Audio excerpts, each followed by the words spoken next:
interfaces with the speaker. All right. So, ladies and gentlemen, good morning and welcome to our webinar on the effective and ethical application of AI in research. My name is Wahab Zia, and I'm honored to be your host for today's event. This webinar marks the third session in our webinar series and pre-conference activities leading up to the third annual International Research Conference by the SRC Games. It is the result of a collaborative effort between the Postgraduate Medical Institute and the College Research Committee, Khyber Medical College, Peshawar.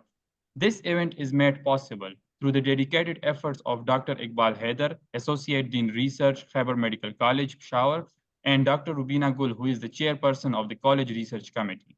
Additionally, it aligns with the vision of the Honorable Dean, Khyber Medical College, Professor Dr. Mahmood Rangzeb, who champions the advancement of medical education and research.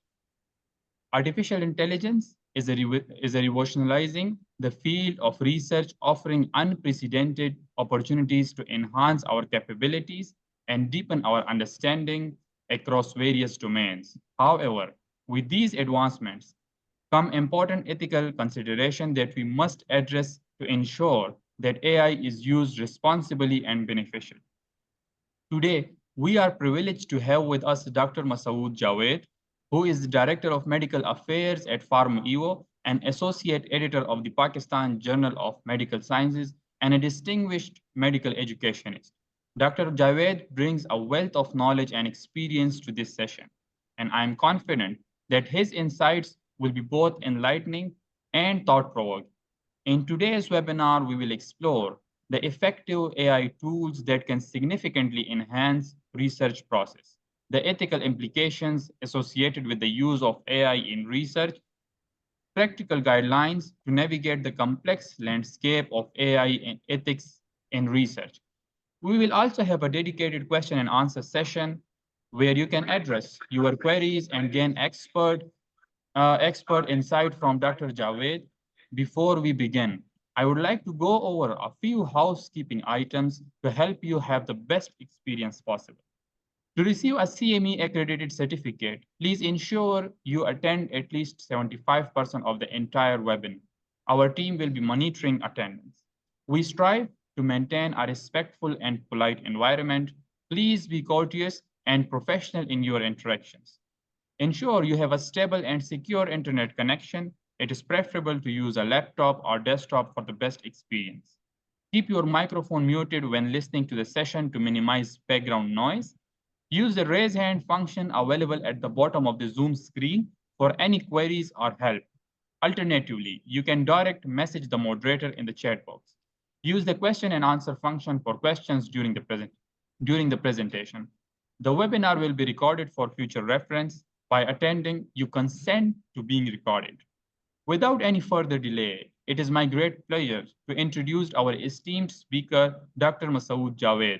Dr. Jawaid, thank you for joining us today. We are eagerly looking forward to your presentation. Please join me in welcoming Dr. Masood Jawaid. Thank you. Let me share my screen.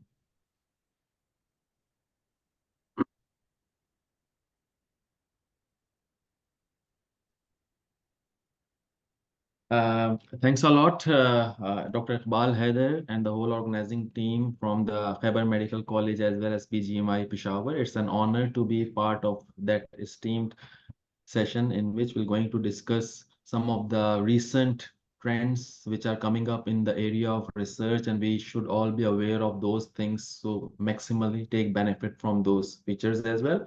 So without further ado, let me start from here as well. And before, let me start off formally. If you can just in the chat box, just introduce yourself and just write down your expectation from this 1.5 hour of webinar in the chat box.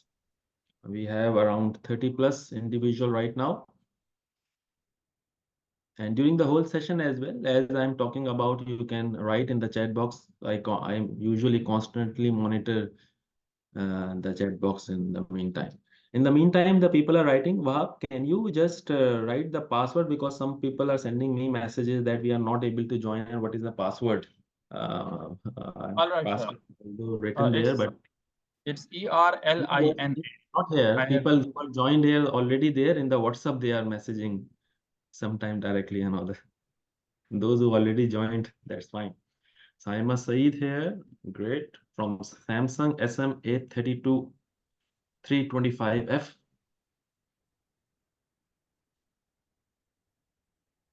Dr. Shahid, urologist. Okay, we have third year MBBS students also. Sara Yusuf, nice. And I'm also looking for your expectations from the ethical aspect area, what you want to know about those things as well. So maybe we can align some of our content related to your expectations if it can be done.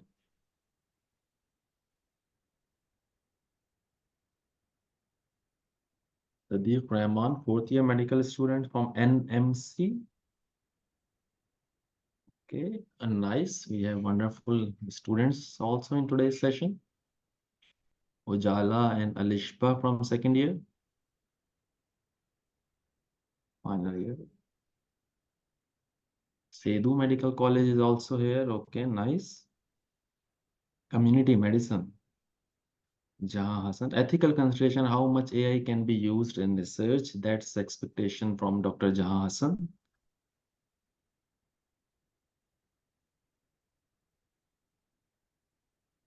Great.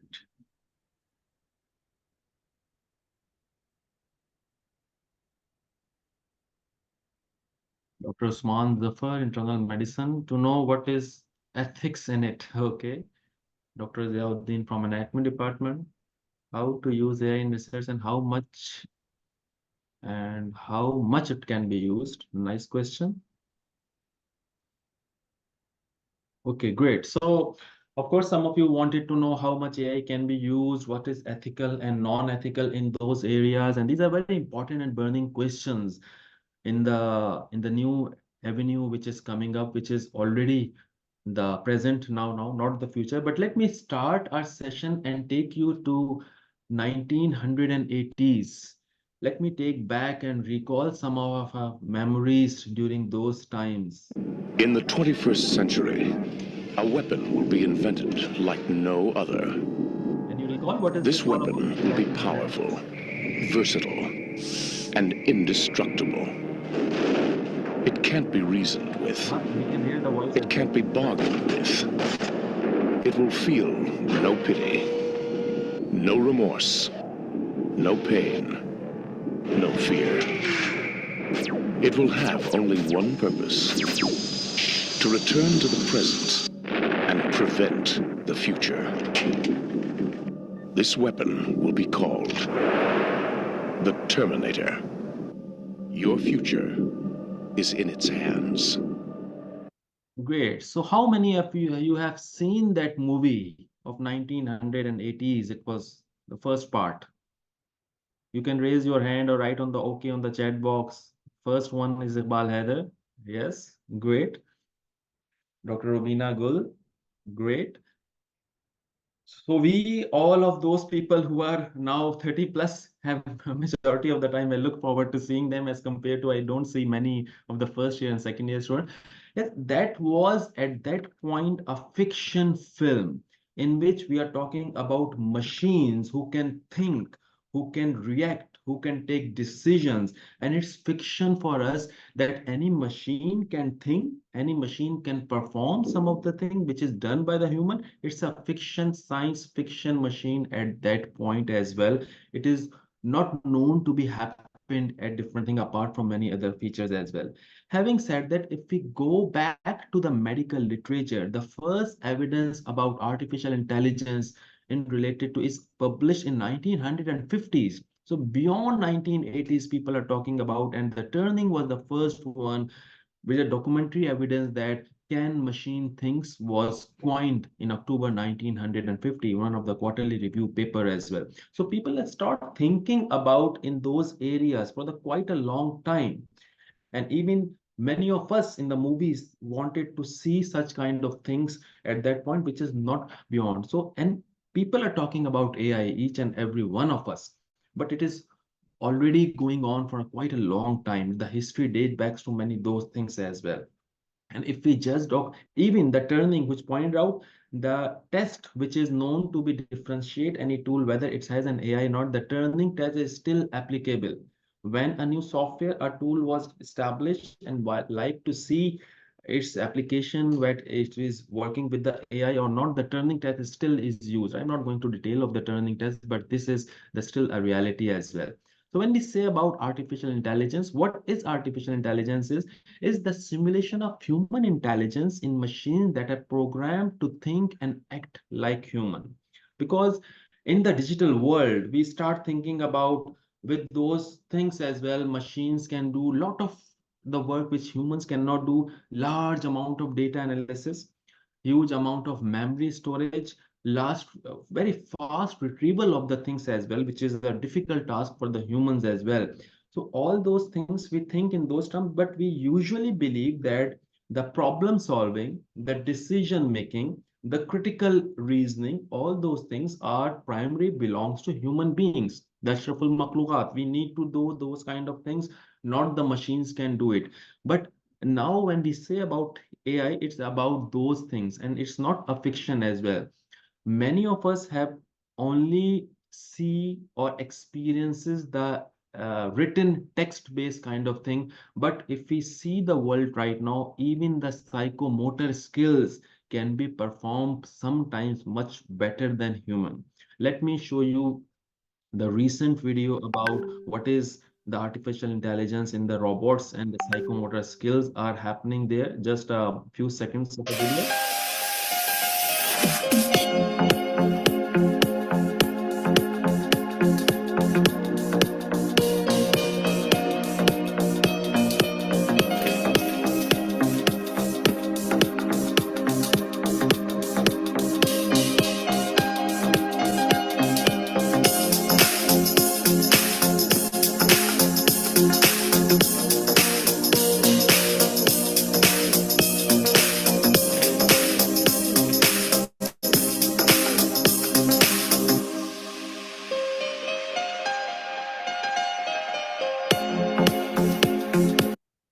So AI is not only limited to such thing. Now the reality is there is huge amount of thing already available to us, which maybe not imaginable to many of us few years back.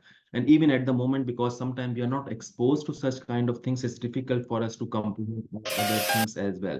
So when we say about AI, the machines can think, act humanly and act rationally and think logical terms as well. And I know that Nore Kiran has must have done a wonderful session a few days back in which you already experience about the different tools, how they can take decisions, they can help us in developing all other things. So I'm not repeating such kind of thing, but I'm going to discuss about my today's talk related to the ethical aspect and some of those areas limited to which is also very important and important for many of us. So AI, as I said, is not a new thing as well. We all use Google Maps, which use artificial intelligence. So when we can reach at any place, what is the traffic conditions there? What are the alternate routes? All other thing which usually done by the human being, but the Google Maps is there. I remember from Karachi, I want to go to the all of the KPK end of the resorts, and the first time I'll go with my family, and the Google Map is my companion, and directly gone to the very remote part of the hotel, which I have gone there because it's not possible. Even the people don't know where that hotel was there, but the AI and the Google Maps can take me wonderfully to be there as well. We all use Netflix, which use AI to recommend things. YouTube, your YouTube recommendations and my YouTube recommendations are different. If you find in the social media like any, for example, any shopping area, and all other recommendations are coming to you because it gives you personalization experience in those areas as well.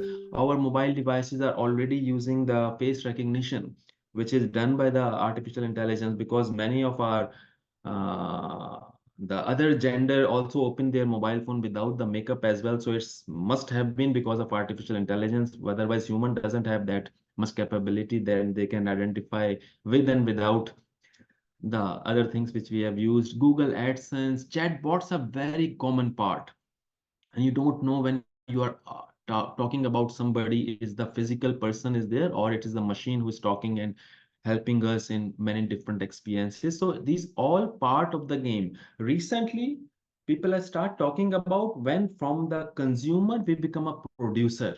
We start using some of the software like ChatGPT and all other, when we can really see what is going on, and we will be astonished by the power of artificial intelligence in our day-to-day work. Just a brief understanding that artificial intelligence is a science of computer sciences, which ability of a machine to intimate intelligent human behavior. So what you expect from a human being, if machine can perform such kind of things as well, we say it's this artificial intelligence work on those things. Deeper down is the machine learning. So approximately 90% plus tools of AI are having a machine learning as well. So what is the meaning of machine learning? Anyone can write on the chat box. What you when we say that this application, this software is having a machine learning capability as well. So what does that means?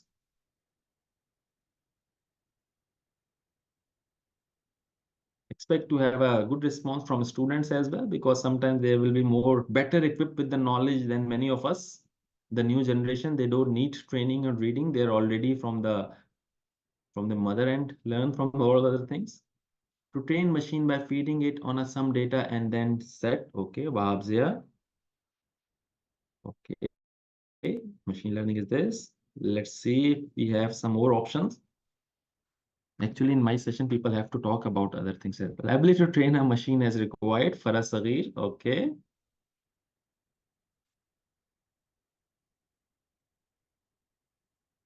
Modify itself according to the user demand. Hifza ata. Okay.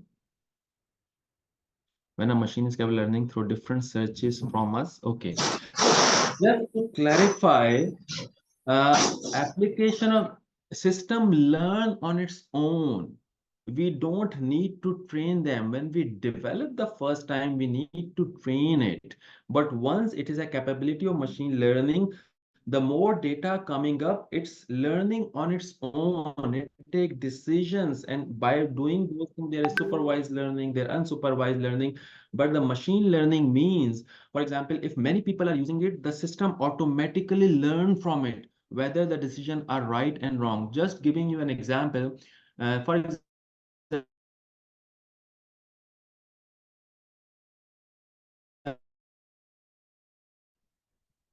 and wrong. For example, if Assalamualaikum. model 5 years back, Google Map may not be that able to navigate what I am going through and how it will be effective there as well. So this is a machine learning capability. The more people are using it, the more software it start using it, the better equipped itself. And of course, there is a more concept of supervised and unsupervised learning, but the machine learning concept is there. Just like if what we call it as experience. For example, if resident work is working in a psychiatry department, so if nobody teaches him, even by working in the department for 5 years, that person will learn from itself.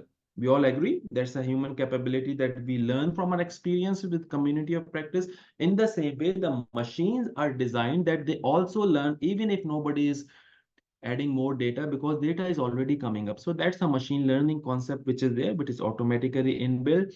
And the deep learning is much more deeper, that the algorithm and the, if you many of you are educationists as well, the schema formation we think about in the human brain, that schema formation is happened in the machines as well. The neuronal networks have been developed, the algorithm has been developed, which goes to the deep learning. So ChatGPT is now based on deep learning. So that's a more complex kind of softwares, and many chatbots are working on those things. If we have used the different chatbot, sometimes they are not that much capable. For example, some of time which we are using is not those things. Now my question is all of you, when we start talking about ethical thing, what is your experience of use of AI in your research work? And for that purpose, let me, if I'm able to start a poll from your answers. Okay, and let me relaunch. Yes. So maybe in your screen, you can see questions in which you can type your answer, that which AI tool or software you use for your research work. And those of you who are on mobile device may have find difficulty in typing, but let's see. It's a short answer. So we have started receiving some answer. Great. You can write one software or one of the most common software which you use, or you can write down the multiple as well. So it's up to you.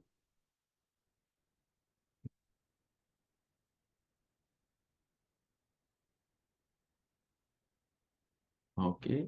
Bahazia use ChatGPT, written in the chat box. Great. Iqbal had their use Research Rabbit, ChatGPT and Gemini, Science Space, Samsung SM-A32F use ChatGPT.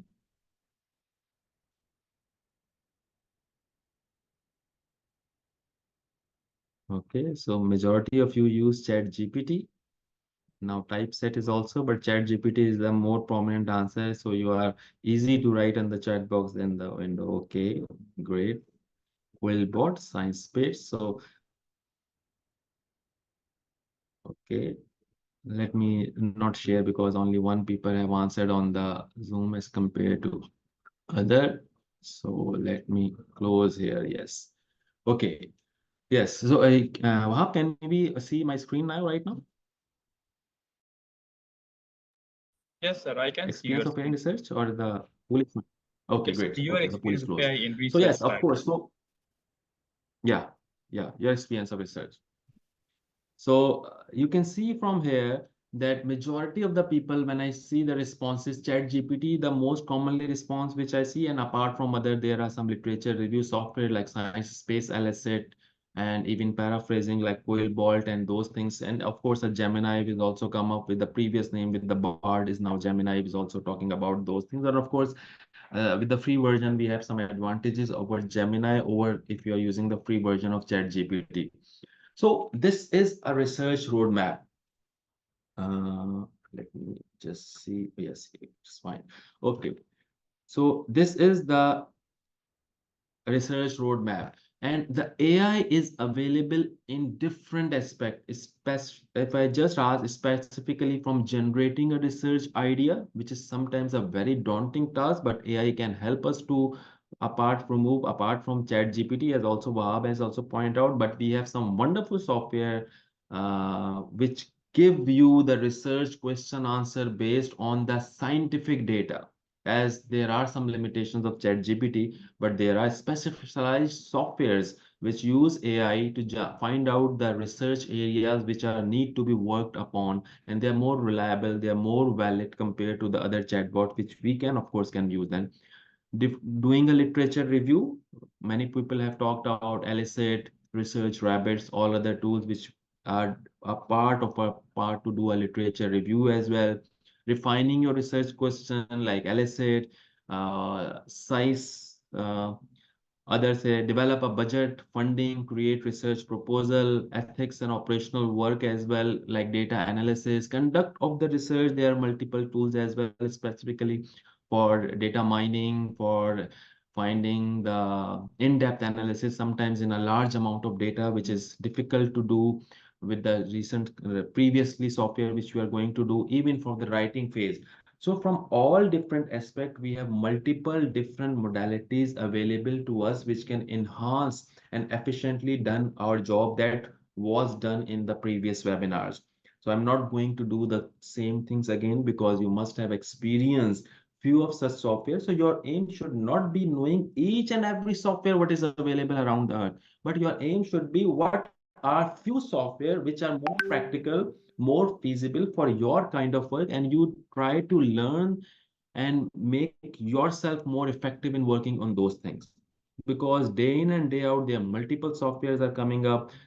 Sometimes some software which remains very good now, not up to the mark, but again, sometimes they are wonderful. So it's better to work on those things instead of in the jungle of going. Having said that, I know even in many people, not many people, but there are few people who said no AI for research work. Even I know, and I have some discussion, not only in the research, even because my another interest is in education, where I use AI for different purposes as well, and they are stop thinking about that it should be done or not, and they will be not using of the research work. So Having said that, maybe some of you are aware, what is your concern when you say about ethics and the research? So just write in the chat box your concerns. We know that there are different tools working there, but what are the concerns? And good to see people joining while doing exercise. Wonderful, sir.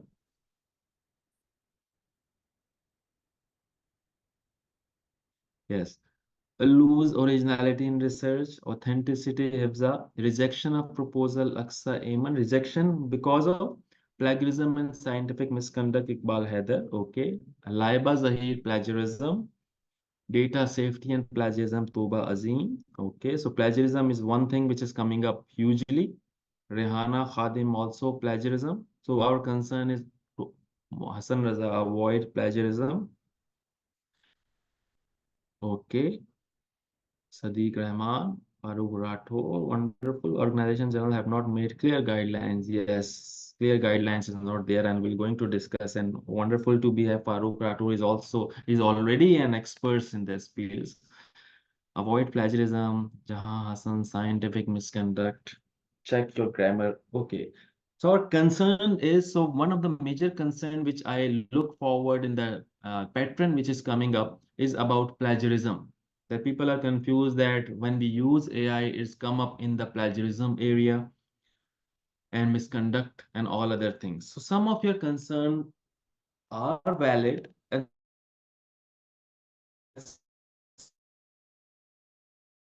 some may not be that well. Let me go back to the research roadmap. So because many of you already point out, when you use Elicit or Semantic Scholar or Science Space to review your literature, do you think there is an ethical aspect of reviewing a literature by using AI tools? Is there any issue you think there is? No, Iqbal Haider said, of course, yes, wonderful. There is no such ethical concern be concerned. Again, the benefit is that the days or the months of work done in minutes or days within that amount of time, there is no ethical aspect. Summarizing of the review of literature, specifically finding the gap in the research, we can use the AI tool. There is no ethical issue working in those things as well. Again, if we go back to data analysis by using AI tools as well. For example, maybe some of you are doing a qualitative research. For qualitative research, we need usually used to take interviews, then transcript them, write it down all manually, and then try to find out themes and sub themes as well. Now there are wonderful AI tools which will not only record the interview, make the transcript, make the themes, all those things work, and there is no ethical aspect in those things. And sometimes they do a better job than the individual working on those things in such kind of areas because a human can do errors, can omit many different things. Now, sometimes, not as I said, there is an issue, into the limitation. There are multiple things there which can help and improve our process by working in those areas. So yes, it was unmute. Great, thank you. I guess Wahab have done the work. So in different areas, we find no concern, but many of you talked about plagiarism. Plagiarism is one such area which you know about those things. So I'll let discuss about plagiarism and I'm going to discuss about those things. One of the another aspect which come up all of you is chat GPT. So around 50% and more concerns are coming up with the chat GPT. Here, let me see how many of you percentage wise can use it and if we'll able to see this way chat GPT. Okay. So you can see a question on your screen. I use chat GPT for my research writing.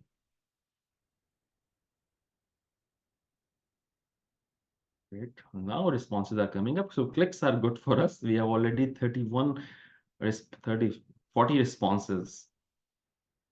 Great.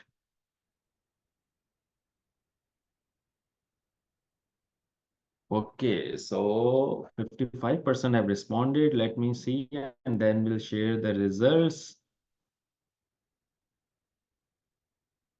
Great. So let me end the poll right now. We have 60% participant already answered, 53 out of 87. Let me end the poll and let me share the results. So you can see right now, 52% have said, those who have responded, that yes, we use ChatGPT for research writing.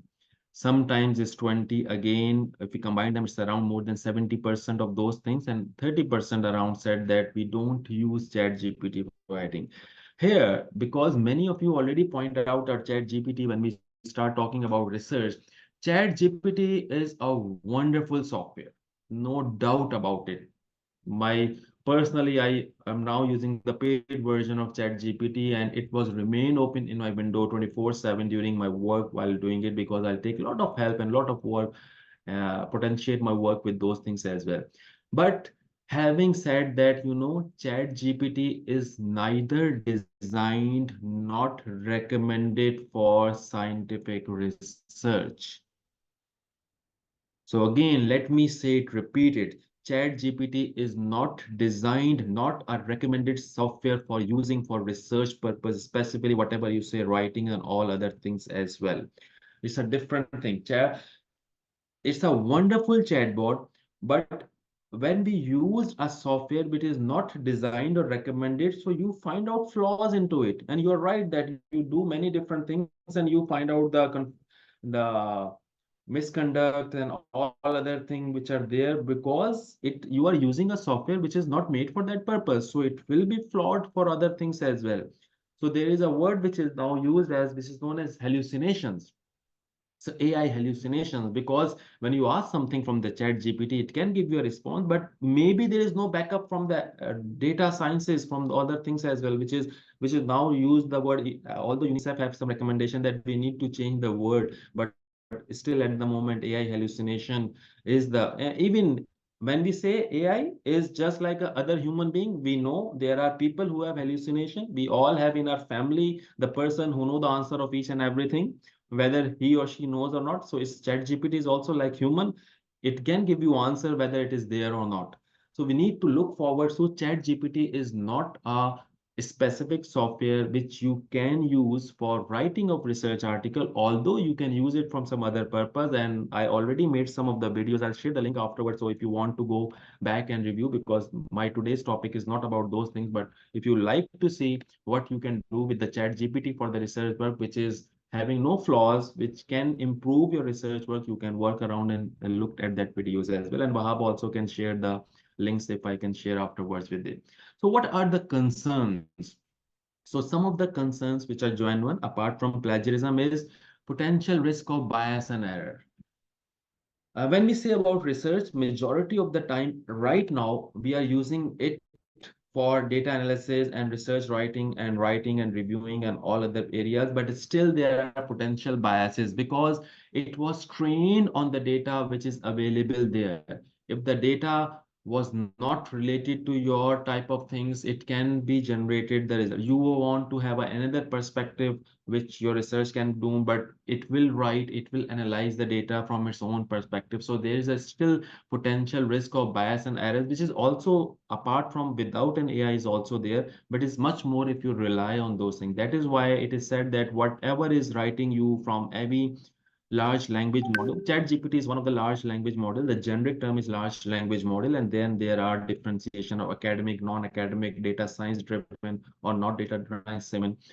For example, ChatGPT is a generic trained data as compared to science space is a trained on the data. So that's the difference among different chatbot when we are start using it. So potential risk of bias and errors are there. We need to analyze, we need to review the content it is trained on. And that is the reason even you can train your own chatbot. When I'll give you an example, I was asked by one of the private university in Karachi to conduct a session for their faculty member for AI education. So I was one day before, I was just practicing, make sure I want to teach them the making good quality of MCQs by using chatbots and how the problem solving with rationalization, customized feedback has to be developed. So I'll working on those things with different commands coming up and how I trained them, faculty member during the whole process. So I have done all those things in the night. In the morning, I was it was on Saturday, we are in Aga Khan University Hospital and the faculty members are thing and I'm working with them. So I used my own chatbot. On the screen it was showing, I give them, okay, let me start and giving a simple command of making this kind of assessment. So I give a command, a simple command, and it has made the wonderful problem solving questions, all other thing. The reason is that it was trained one day before, because it knows that Dr. Masood want to make such kind of commands is different.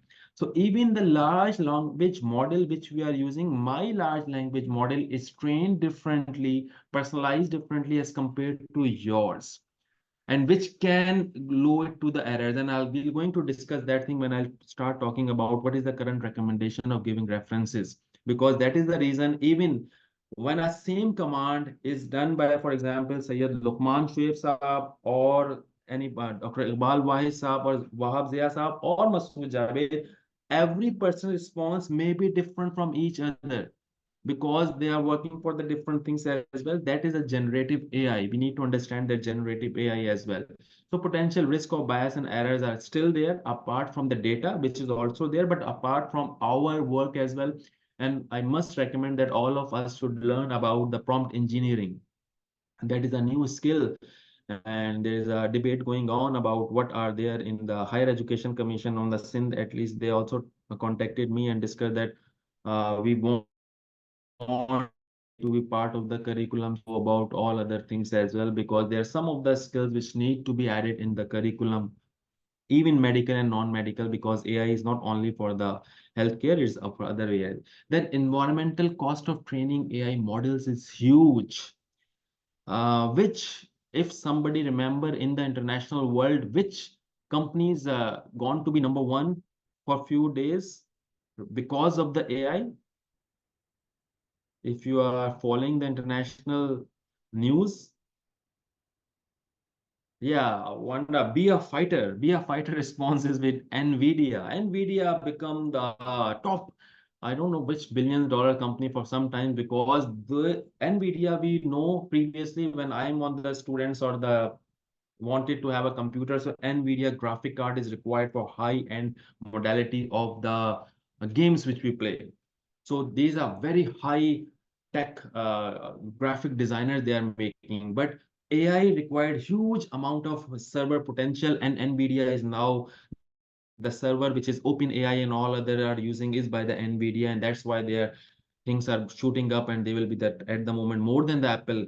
Their stocks comments are going. So in mind, that is one of the reason majority of the AI tools, if you go to the advanced level, they're not free. They charge you money, because the computing power on the back end is required is huge, and the cost involved for such kind of things are comparatively much higher compared to the other non-AI tools which we are using, because the computer power is required much more. So environmental cost, and it's a carbon footprint as well. When the computers are working at the moment, people are talking about, but it's a huge carbon footprint which is opening up in our environment, and that can have a potential of those things. Potential learning losses, another important concern. I remember whenever I am doing a workshop about anything related to AI, the senior faculty member or those who are experienced are thinking about, but the concern is if machines will be doing all other works, how my students, how the people will going to learn from doing those things as well.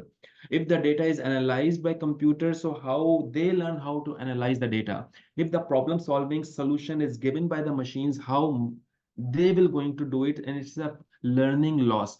So creativity loss.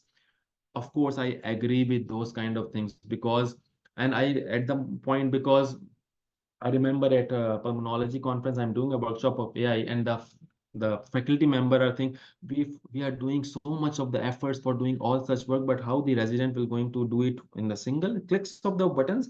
And they were happy that they are, but they are concerned. But of course, I am with that concern, but we need to think what we need to train our students as well. Because, when we physically roam around, there are no cars and vehicles, our health is comparatively better because we are doing all our work manually. But when the cars and the machines arrive, we start sitting more than that, and that is a loss for our health, because the physical work is less, it will increase. So that's happened. There is a evidence that because of the Google Maps, people's navigation skills are less. with the new generation, you cannot even within their own city, you call them go there at different places. We all even experience that it's difficult for us to navigate without other things. So any new things are coming up, it has a negative effect as well.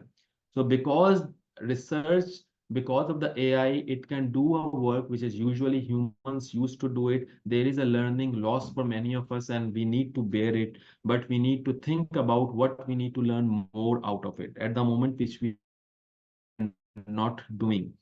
I was doing one of the vice chancellor asked me to come up with their faculty member, think about how AI can be used in the university and what policies should be done. So at the moment also we are pointed out, so what the one of the aspect which I recommended them, and it's also internationally, it's also going on, what need to be curriculum reform need to be made for with the use of AI, because when we are teaching the future generation, the future will be different. They will be using with the machines which are using of the AI. So instead of teaching them those kind of skills, maybe we need to train something other. And ease of rewriting, that is the plagiarism. All of you also point out, because sometimes this makes life easier. So there is a concern as well, and the policies has to be made, and we'll discuss in more detail.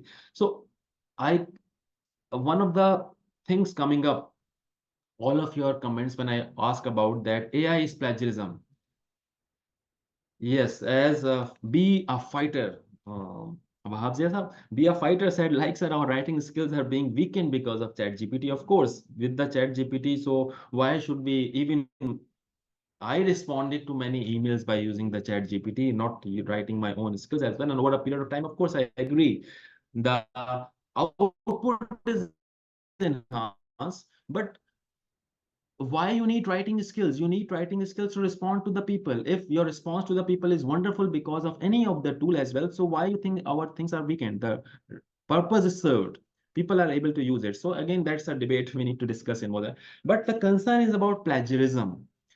So let me ask a question, and then I'll going to work on those things. So let me yes, okay. So let me ask a question, which is plagiarism. Yes.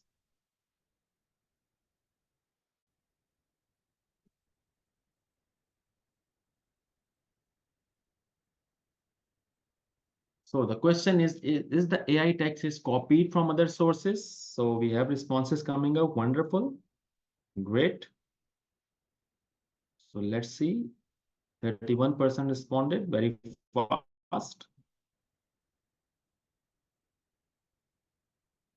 So KMCR people are very fast in response. Within 26 seconds, I have 57% responses. 56 out of 97. Oh, we reached to 97. Wonderful. 61 out of 97. 62 people have responded. The question is AI text is copied from other sources. So at the moment, let's see what are the results, consensus of the houses. जमहूरियत में रहते हैं ना हम, तो जमहूरियत में लोगों को काउंट किया जाता है, क्वालिटी को नहीं काउंट किया जाता. तो maybe we are doing the same thing right now. Okay, so let me close this 1 minute, and we have already have 75% responses. 70 people have responded out of 90 plus. Wonderful. So let me end the poll and let me share the results with you. So what do you see? Mashal Kainat is having a water without us. Yes. So how much percentages think that it is copied from other text?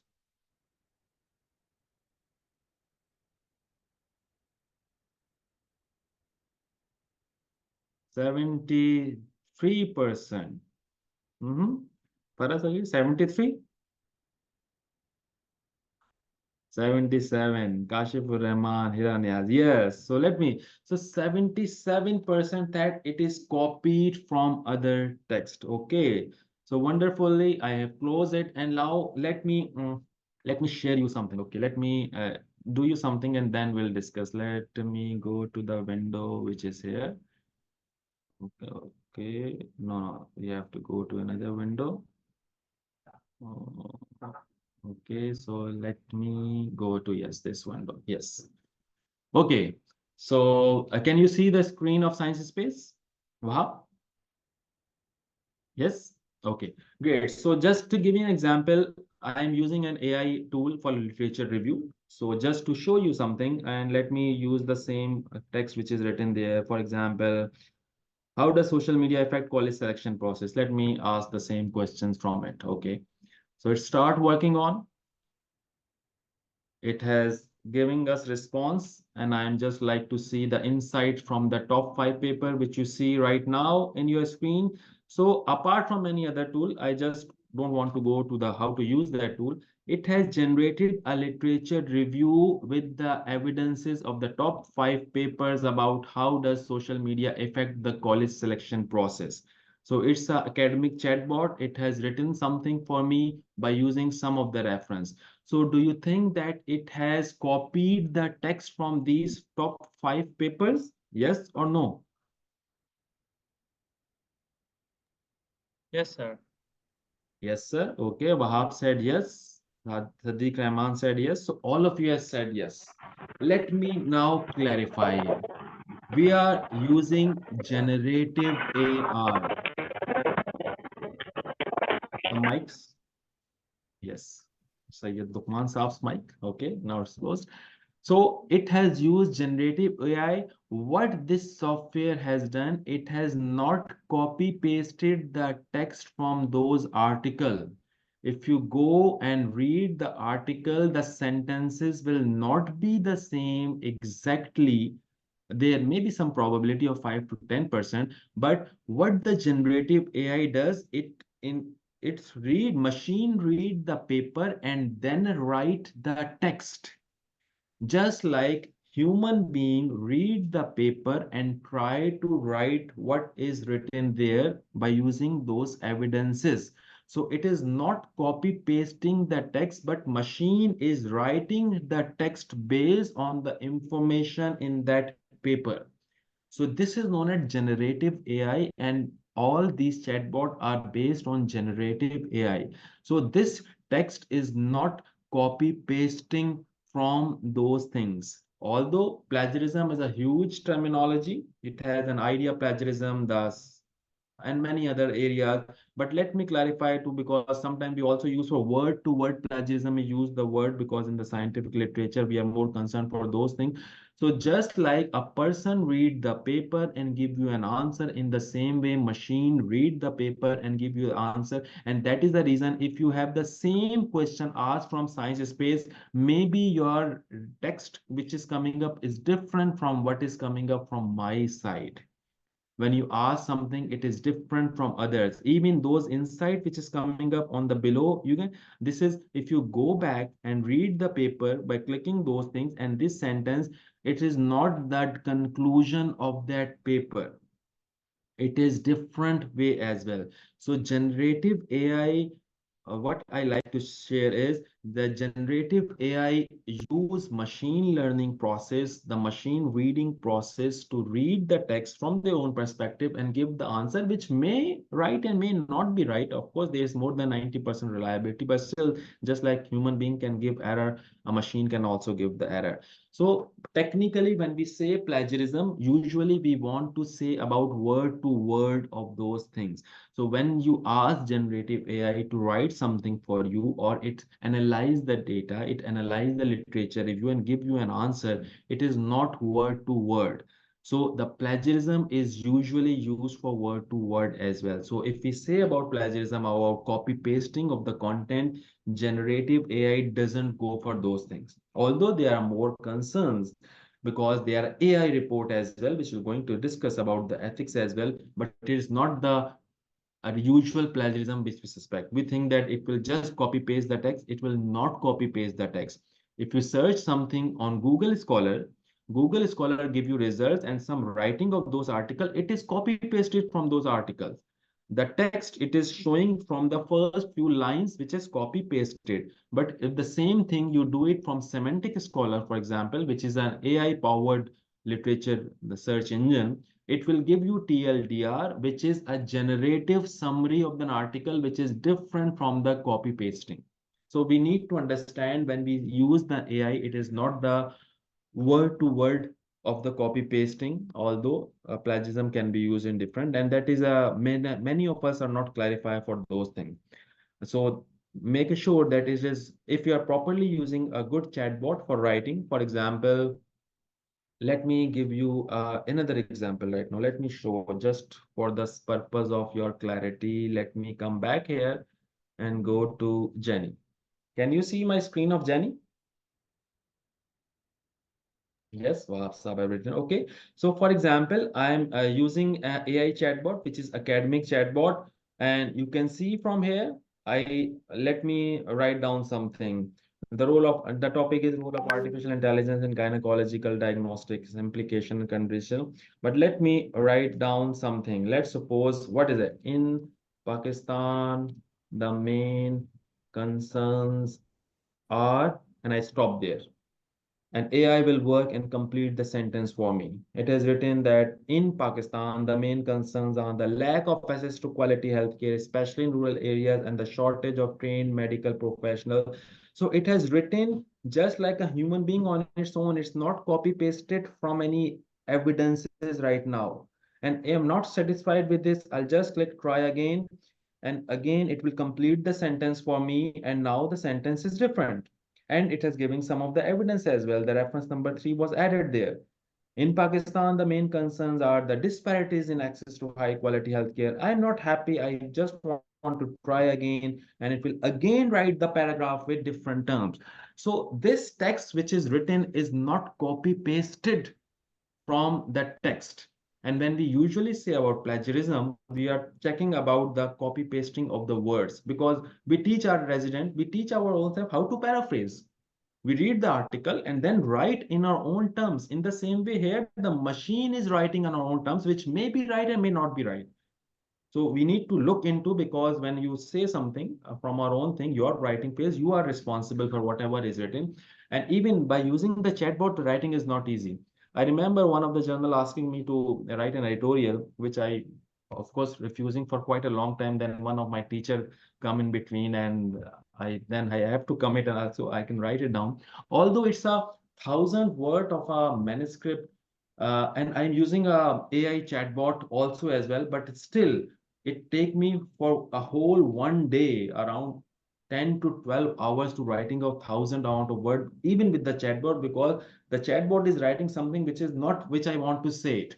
And the things are very difficult and incomprehensible. I need to work around for multiple times to using a whole. Of course, if I write it down on my own, it may maybe take 3 to 4 days or a week time, and I can able to do it in one day. But again, it's not about I just write it down in a chatbot and results are coming up. I need human interaction. I need multiple ways to work around for those things. Nice to see Noman Tarif as well. Wonderful, sir. Okay, so just giving you an example that the AI chatbots, how it works, you can see in term. For example, I personally use this Jenny much more, the paid version of the Jenny as well, because it's an academic chatbot as compared to not the recent chat GPT or other. So let me go back to, there are some comments on the chat box. Our students are not that much expressive in Y1 or due to MCQs exam like like that. I agree, Dr. Shabnam Ahmed. That's the way of assessment is different, and it's another debate for education as well. Of course, I agree. The way we teach, the way we assess have a profound effect in the learning. I remember that during our previously sometime one of the faculty member of the house officers are coming up, and during the ward round, I asked them, okay, what is the differential diagnosis? So what the student said, sir, give us options, because they are trained on the MCQs. They need to select from those things. They are not trained to come up with the answers, because of queuing things are there. So assessment have a profound effect, and there's a huge area, and maybe not the today's topic, but we need to discuss about the what are the changes of assessment need to be done for those kind of things. Wonderful. I agree and endorse your comments. Fully agreed with those kind of things. Okay, so plagiarism. So just to clarify those things, that it's not only the copy pasting of the thing, which is important for many of us as well, to clarify those concern when we say about ethical aspect, but also not everything is good. There are still some concern. So how you can detect AI content? That's a huge amount of thing, because majority of the time we already agreed that reviewing for literature review, literature analysis, data analysis, there is no ethical concern. It's increase our efficiency, it improves our working, it's improve our processes. But what about writing, and how can be AI detect? So there are, it's, let me discuss what is the parameter, but still why AI detection, how to detect. So even I can, I remember the few of the article which I reviewed previously a few days back, and also one of the master's thesis of some of the students. It was really a headache while reading those things when they are written by the AI. So what are the things which are there? AI use repetitive writing. The pattern which you can see is a repetitive writing. This is an example of chat GPT, and you can see the same amount of concept: disabling other website and as a strategic move, by proactively disabling non-essential website, and again ultimately the discipline of minimizing its repeated things as well, which you can see in the writing of the purpose without having a more value addition to the content. So these are the parameters which are there, repetitive writing as well. There is formulaic sentence structure which have a lack of variation, like our phrases used to make sound natural, but they doesn't add value, just like repeating and valuing other. And the overall tone is very formal and monotonous. It is very difficult to read, and you come to know by coming up those things, because when human writes something is usually not that monotonous. It is the way of the others as well. For example, by is used much more by the AI, and the sentence start by, but humans rarely start the sentences with by. So these are the parameters which different AI detectors or even the human beings need to see around for those things, why they are there. Even the excessive use of some of the words. I know that all of you must have agreed that when you are using those things, there are some words which are very much coming up in front of us, and we know that these are the words, and this is not a humanly written of the content as well. So just some of the examples are there, but there are more than that. Inaccurate facts and claims, which is known as AI hallucination. The text was probably written by AI, if you notice a questionable claim.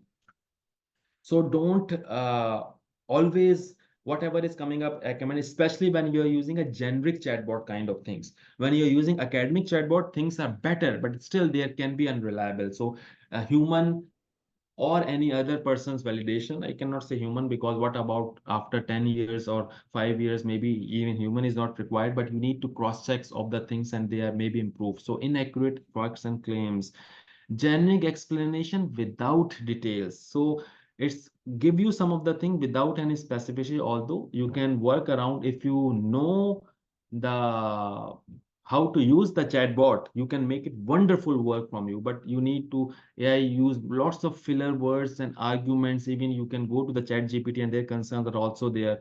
Lack of details are not there, so which is done repetition of all other things. Lack of subject matter expertise are not there, because how the AI model work, they predict the next word which is coming up. In reality, it doesn't know what is written in there as well. So it looks to be written by the human, but of course it is not written by human right now. The models are improving, the knowledge improving of all other things as well, but the huge debate, the subject. I give you an example.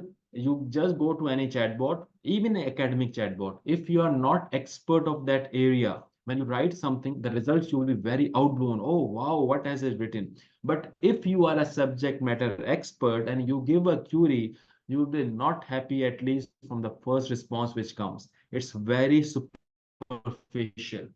Okay, so that's the difference, that the subject matter expertise is not there, although you can make it expert. Just I'll give you an example that my GPT is now expert in making some kind of content, which I usually do because it's trained with me on those things as well.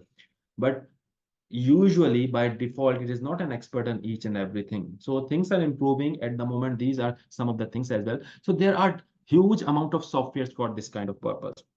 So using writing, academic writing with any chatbot is easier, but in the same way, there is a list of huge number of softwares which are there. For example, just to give you an example, that 0gpt.com is one website. I'm talking about the mostly the free websites, so you can work around for those things. Then 0gpt.cc, another website. So .com is another website and .cc is another website, and you can see which work one faster, which work for the others as well. Then GPT-0 is .me is another website which give you the detection that is this text is written by AI or not. I'm giving you some of the software which are used by even the publishers, or personally you can also use them. Then zero GPT detector dot multiple softwares, just to give you the hint that it's not only one or two.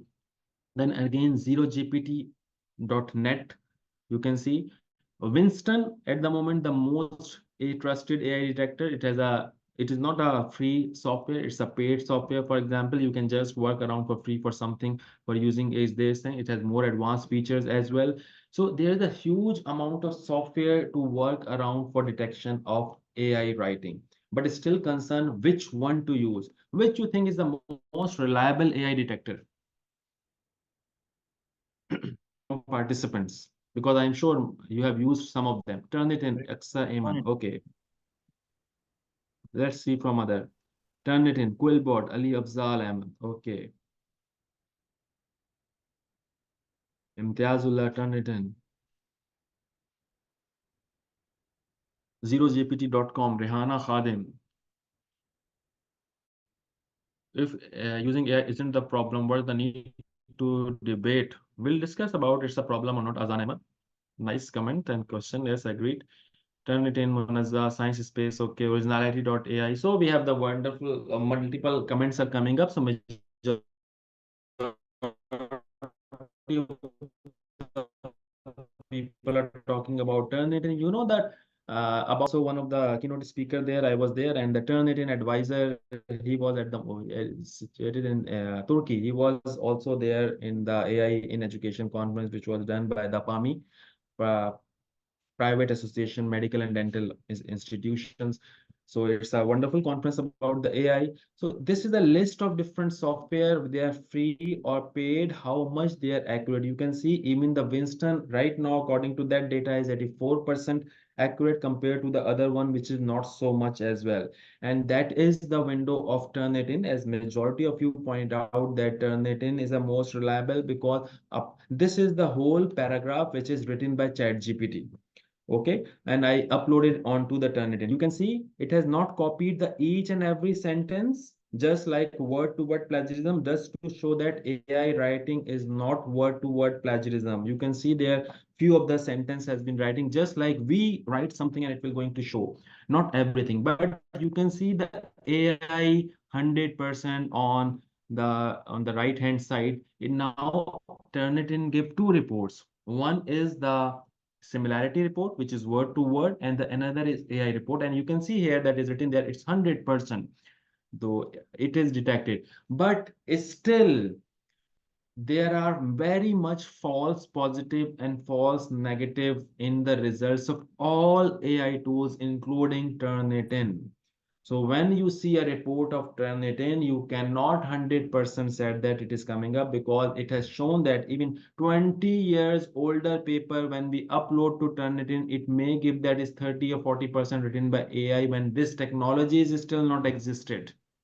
So at the moment, still the Turnitin is not saying that our report is 100% reliable and we are working on, because it's a different science. Word to word detection is easier. Copy pasting of the text is easier. There is a pattern detection is there.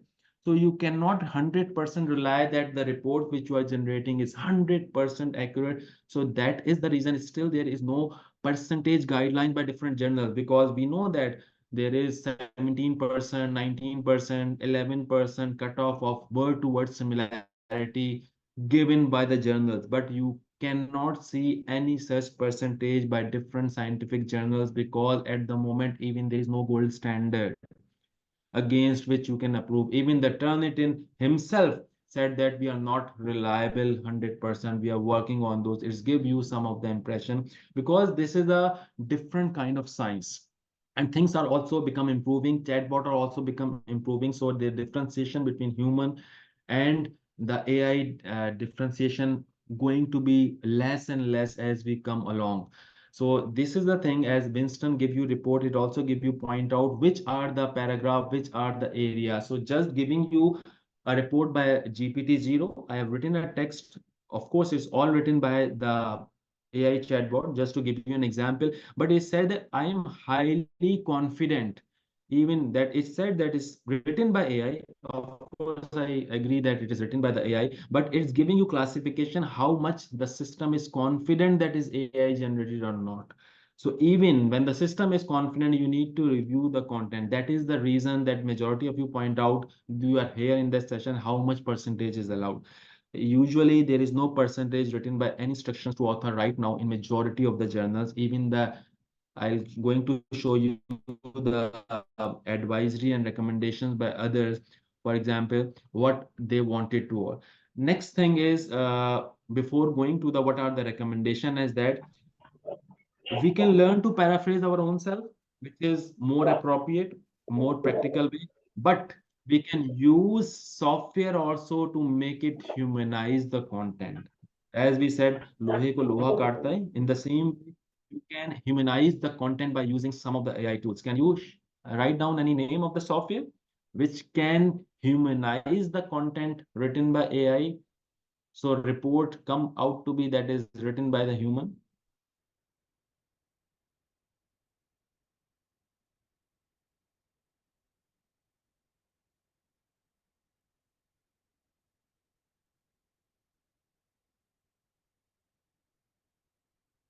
Nobody knows any software right now. Okay, so there are some of the software which can humanize by using AI. So you want to go there and humanize. Rehana Khadim, a Quillbot will rephrase. Again, the content will be detected by AI that is written by AI. Okay, so Quillbot is a rephrasing software, but not for the other. So there are some software. How much they work, I'm not satisfied 100% with them, because when I try to use them, the different context has been changed. But still, just to let you know, for example, undetectable.ai is a website which can humanize the content, and it, according to them, it cannot be detected by the different softwares. Even it's important for us as a faculty member that you think that you have all the source, the students and the people can come up with the other things as well, so it's difficult to analyze and those things as well. So undetectable is one such software. In the same way, stealth writer is another one. Ultimate paraphrasing tool, effort rewriting, and according to them, it cannot be detected by Turnitin and other software as well. So there are list of some softwares which can humanize the content as well. So don't be know that you have a subscription of Turnitin or you use Zero GPT to detect. You are even then 100% not sure about those things. These are some of the areas. That is why the Vancouver, the WAMI, the other organizations not coming up with the numbers, what is the cutoff or thing, because there are so many variables or confounders are in those things as well. So as we talked about, the guidelines has been coming up. It is now agreement that you cannot use any chatbot to be an author, because when the chat GPT was coming up, around 7 articles or more than that has been already published in which chat GPT was written as an author. But now there is a consensus, 100% consensus around the world, that any chatbot apart from chat gpt, there are, because there are multiple academic chatbot as well, cannot be an author. Chat gpt is one, not an author, as written by science. If you go to the WAMI website, World Association of Medical Editors, they have their guidelines available for chatbot, generative AI, and scholarly manuscript. And you can scan the QR code to go to the guidelines. This is the most comprehensive right now, the guidelines for scientific writing by WAMI. WAMI is World Association of Medical Editors. We all, the Pakistani editors, or majority of them part of the WAMI as well. So according to them, they have a comprehensive guideline, and just the take home is there. What is there? Only humans can be author, number one. So no chatbot can be a part of the author. The second is author should acknowledge the sources of their material, even if it's any large language model or other. So author should acknowledge the sources of their material. And having said that, they should acknowledge, and we'll discuss about how can be acknowledged there. But author must take public responsibility of their work. So whatever any chatbot has done to you, written something to you, you are responsible if you are publishing that thing. Okay, so responsibility lies to the authors of the paper, just like in any other thing. You can use them because Previously, sometimes it was recommended, don't use chatbot, don't use chatbot. Then it was realized that world has been changed. You cannot skip people to don't use it. So now they said, okay, use it, but acknowledge that thing. But still, whatever is written is according to you. Having said that, editors and reviewers should specify to authors and each other they use chatbot in evaluation of manuscript and generating of review, because even the literature review or paper review is done by the some of the AI tools as well. So this has a coming up with the guideline. They should be written there explicitly in all others areas, and editors need appropriate digital tool to deal with the effect of chatbots. So that is one of the reasons that PAMI, Pakistan Association of Medical Editors, from that platform, I have done a workshops in Karachi with the JPMA, JCPSP, Pakistan Journal of Medical Sciences, and many other journals from the Karachi, which was published about AI for editorial work. We have done a wonderful workshops in which we learn about different things as well, and how it can be used and how can we count those things as well, because we all need to train our own self working on those things. So these are the WAMI guidelines that how to use. So it is not avoided, but still, for example, if a paper was submitted to PGMS and the chat report of the Turnitin says that it's written 80% by AI, so we send it back to the authors, so modify it according to it. Although there is no percentage, but around approximately 20 to 25% is fine. But if the report is more than that, we send it back. Although there's no specific guidelines by any of the regulatory body, any of the journal, which one is. But of course, we don't want it to be right now to be 100% written by AI. Although there is a debate about those things, I'll look and I'll show you some of the evidences about those things. It's a different perspective, but at the moment we want authors to write it down. Why? It is another debate. This is authorship and AI tools with the COPE guideline, which is community, which is publication ethics. We all follow COPE guidelines. They have only recommendations for authorship. I have gone to the yesterday for the main website, so their recommendation for AI tools only based on the authorship. That AI tool cannot be an author. So they have not detailed much more, just like the WAMI, but this is there that not be author.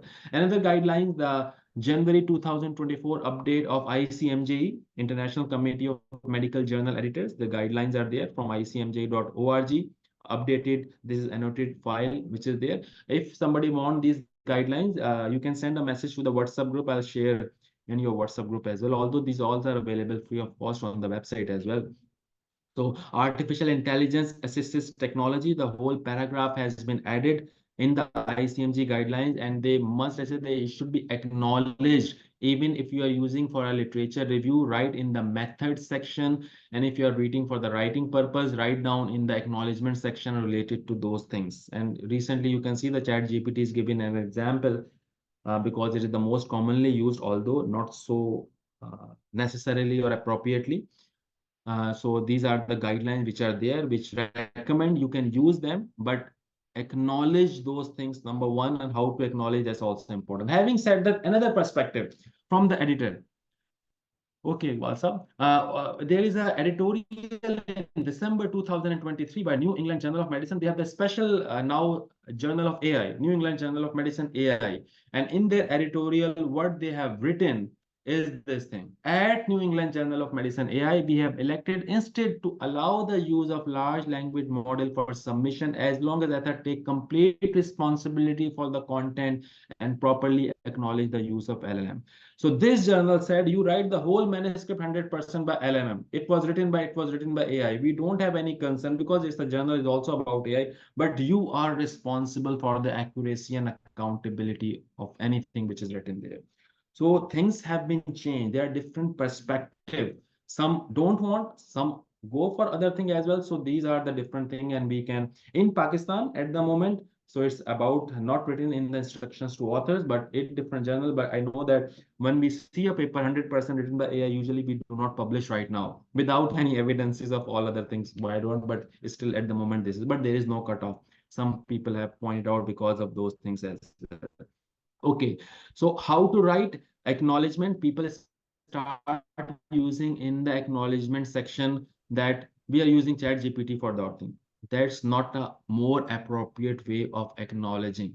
There at the moment, Vancouver doesn't have their guidelines updated, but there are some blogs, organization website which recommend how to format. For example, this is by APA format recommendation. This is not the formal for the regulators, but suggestions, and one of them will be model that you use OpenAI here, ChatGPT month-day version. It shows large language model and write down the reference where it is, then how in-text citation in the manuscript has been written. This is APA format. This is MLA format. MLA recommend text of the prompt. So what prompt was given to the response should also be there. You can see, so they want to go to the another version of LMA format. If you go to the APA 7th edition format, they use author of the AI model use. So as I discuss about, if Masood search result may be different, if Wahab search result may be different, if Sayyid Luqman search result may be different. So they recommend that also use the other things as well. So these are some of the recommendations which are coming up, and how references should be written also there as well. And again, this is a format which is very close to Vancouver, in which it's Smith as clinical standard, health authority output requested from chat GPT, date, and all other things available from. So these are some of the recommendation how to write. So we need our more skills how to write references in different format. Again, majority of us are not trained to do those things. We are just writing at the moment the acknowledgement section, but is more appropriate where what is you are writing down, which is used by the large language model.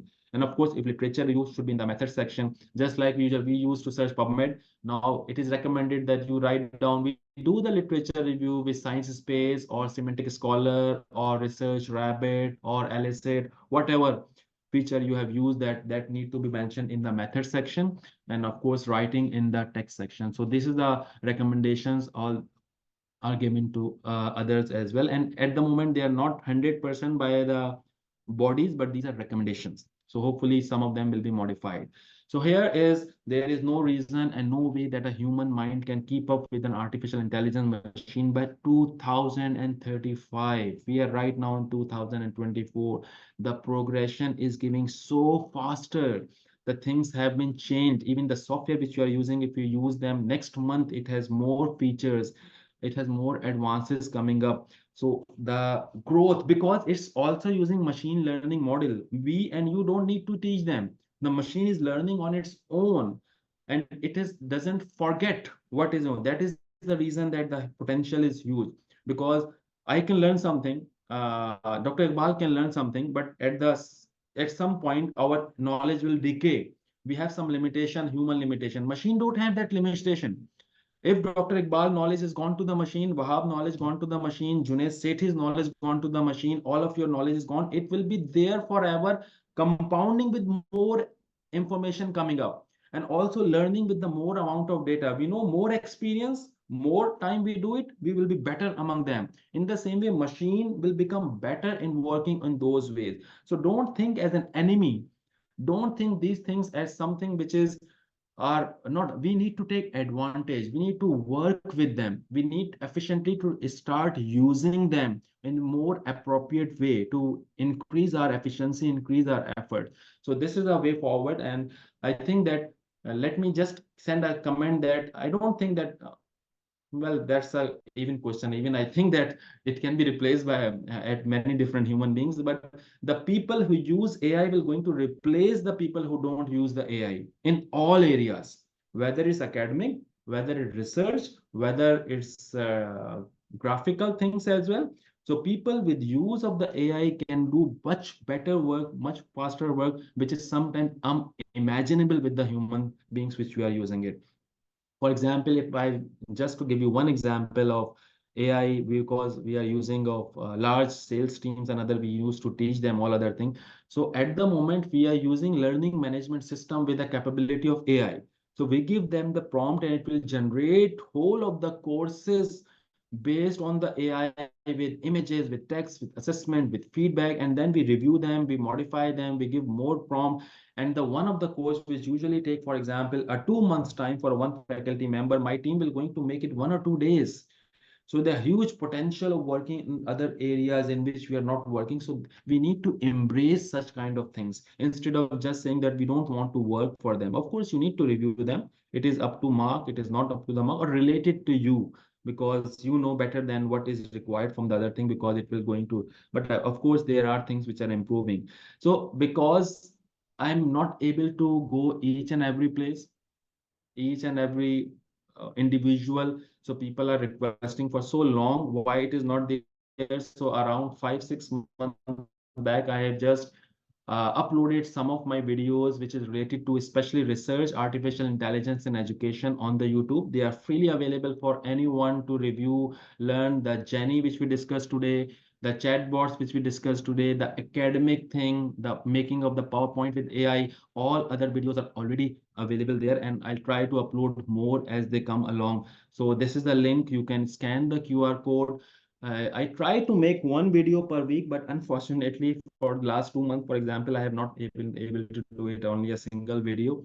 But I'll try to make, for example, my next is, for example, how to freely make interactive videos. So there are different kind of things. If you want to follow specific about to AI in education research, you can more than welcome to visit this page, and I'll share in the WhatsApp group as well, because it's easier for me to just refer them. Okay, you can just see that video instead of me not present at different places as well and work around for others as well.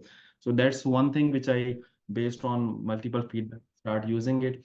So even let me end here that artificial intelligence is no match for national stupidity. In this today's world is so advances, what we are doing right now is sometimes pathetic. Working at different areas, so both at national international level. So artificial intelligence is there, but we need to work humanly to modify things, improve about the other areas as well. So thanks a lot for your time. We have 9 minutes for question and answer, and the house is open for anything. If I know the answer, I come up with the answer. Otherwise, I'll just excuse me because I'm not an expert in each and everything. Let's discuss about things, and there are wonderful already people here who will be guide about the questions. So thank you for your time, and wonderful to be interacting with all of you. Now the house is over to Dr. Wahab Zia, I guess. Yes, yes, sir. Thank you so much, Dr. Javed, for such an excellent and insightful presentation.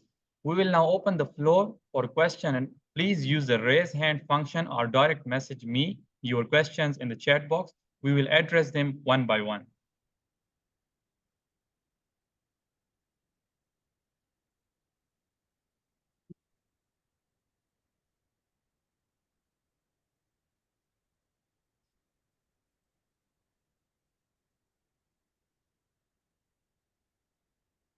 Some of the questions which are coming up, I will try to answer during the session as well, if I am able to solve them. Sir, we have a question from Aksa Iman. Sir, if we in case use the sentence after prompt on Jenny and copy paste it in our writing, will it be detected as plagiarism?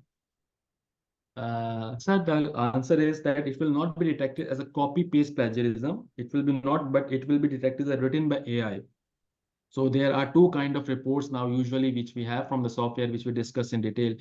It's not the usually what previously we have gone to, we just see an article, read it, or copy paste the text from our own thing, which comes under plagiarism, and that turn it in other software going to detect it that this sentence come from this article. But now on any prompt of to Jenny other, it will written by the machine. So there are just like human being, when we write the text, it may be the same text is written somewhere in the same way machine can detect, but usually it is not as a copy pasting of the thing, because it's generate the text in real time. That is the reason it is known as generative AI. So majority of the time right now we are using generative AI, although there is non-generative AI as well, which is about prediction, about simulation, about decision making. But this generative AI is not copy pasting plagiarism, like you can say. All right, we have another question from Amir Islam. If a portion of research article is written by human but is then corrected grammatically by AI, will it be detected as AI content and is it wrong? Yeah, wonderful question. We have to make sure if you're giving a good prompt, for example, even if you're using checking the grammars and other things from even the chat GPT, if your prompt is kindly correct the grammar of these sentences specifically, it only work to check the grammar or other thing, it will be not be written as an detected by AI. But if you have just given a phrase, kindly check my other things and correct it, so it will rewrite the content, and then it will be most can be detected by the AI. So that is known as prompt engineering, what prompt which you are using.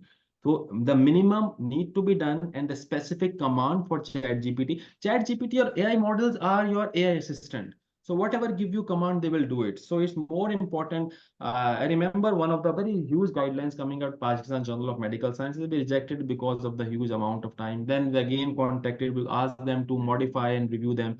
So one of the author, he called me. And good, he called me, I want to use some of the software to make it summarize, but what it will be the policy and how it will going to change it, because right now we have written the whole team. So I guide them what you can do it the same way, just ask few of the sentences, few of the paragraph, do it on your own work, then modify it. So it's very important that sometimes you have done the whole work and using by any chatbot, you can convert whole thing by using the AI. So we'll make sure that we know what commands should be given in the chatbot. But of course, it will do wonders for us, of course. Okay, sir. We have next question from Tuba Azim. If we provide the data, let's say research studies, and ask the tool to make a table of this data, will that table be detected as plagiarism? Uh, if you just do it and it will done for you, although there is a tweaking is required. When you, it will ask you to write something from the data, it will generate that thing. It will be a good first draft for you. So because we have the writer's block, English is not our primary language, you can do it and also recommend you to do it, but review those things and paraphrase them. Usually there are few things that AI will generate very long complex things, some of the words even you heard for the first time, these are words are coming up, go to the synonymous, change it to the normal kind of words, make it smaller, add your own few comments, that it will be fine. But if you just copy paste those things, it is not advisable to just copy paste the whole text, maybe few sentences but not the whole text.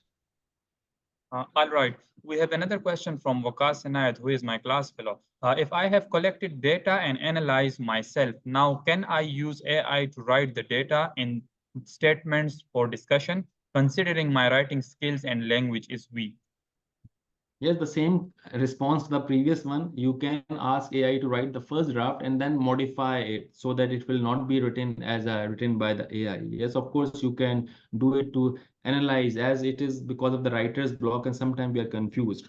So that can be done by the AI. Just giving you an example, the Jenny, for example, what are the concerns in Pakistan? You can see in my example that I have not written anything. The concerns the Pakistans are, and it suggested some of the things. If I agree, I evidences, I go back, modify them. So it's like that. Use for the first draft, but keep modify it. All right. We have a question from Fahad. If we wrote a paragraph and do paraphrasing by AI, will it be detected by AI? If you do paraphrasing by AI, it will be detected by AI. All the question have the same thing. Yes, of course, if you use AI to paraphrase, so it will going to show that you use AI to paraphrase. So better way is the opposite, that the first draft may be written and then you paraphrase to make it humanize. Okay, you need to humanize it at the moment, because if you want to publish in New England Journal of Medicine, AI, they don't have any issue. So you don't need to paraphrase if you are submitting to a journal who is happy to write it down, because some publishers or editors or experts in the field have an idea. So why we are concerned, because English is not a primary language for many different people, why we force people? We need to focus on the quality of research, we need to focus on accountability of the data, we need to focus on the interpretation of data instead of just writing of the thing, because English is not a language. So there is another debate. Few people think that, so I'm interested in, for example, a paper published by Wahab. I'm interested in what is the research Wahab has done.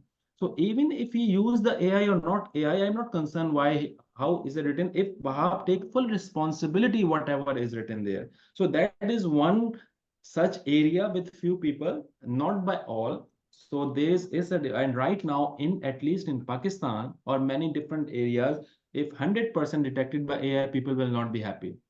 So that is my take, that it can be done. So that's such a great answer and summing up the whole discussion. So there is another question from Hamza Zafar. Sir, how much AI is more helpful in upcoming decade in healthcare management and also in research? It will It's going to change the way we work. It will going to change the way we treat patient. It will going to change the way we work each and everything. Whether it's about, for example, right now we are working to develop a course on AI in digitalization for leadership. So there are so many things from the leadership perspective, from academic and non-academic institutions, they may have been changed. We have already running a course about AI in education. There is things has been changed. In the same way, I was just discussing in the morning before this session that we need to make a workshop about AI in healthcare because of the patient diagnosis and management. Many things are coming up, and many of us are not equipped as a. So we need to work around for those things. Also, so I see in the world many things has been changed, but of course, in Pakistan, we will be lagging behind all of the things. That world has been changed, move around to the other, and we will be living in the Stone Age, and we'll try to change at the end when things have been bombarded to us. I looked into it. Sir, we have a question from Shehzad. Which software is best for AI detection? If not Turnitin 100%, we have to remove AI content then. At the moment, there is no software is 100%, as I said. At the moment is Winston said that we are good, but I'm not personally 100% see how much it is. At the moment, I still recommend to use Turnitin and to modify it because the at least majority of the publishers use either the Turnitin or Authenticate. Both of these softwares have the backbone by Turnitin. So it's better to work on the software in which publishers are working. So you can see what are the paragraph where I need to change. So at the moment, personally, I follow Turnitin, not, but you cannot rely on 100% by use that one. All right.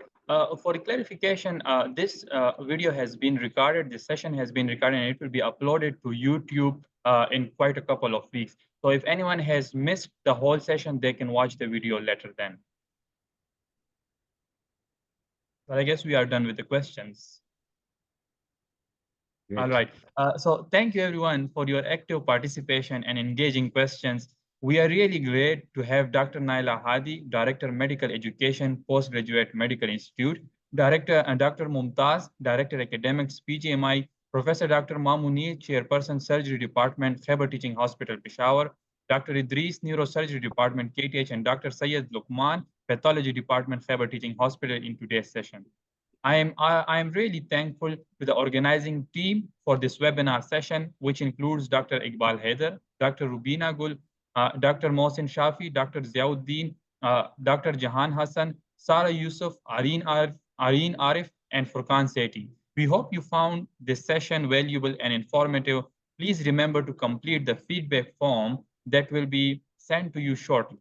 I am also excited to announce our next webinar on 19th of July 2024 with Dr. Mumtaz Muhammad, who will be discussing the art of reviewing an article for a biomedical journal.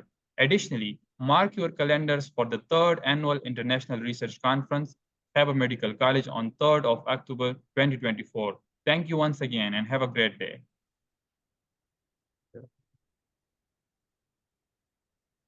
Let me close the webinar, Wahab. Okay. Yeah, that's perfectly fine. Thank you so much, Dr. Jawaid, for joining us and for such a great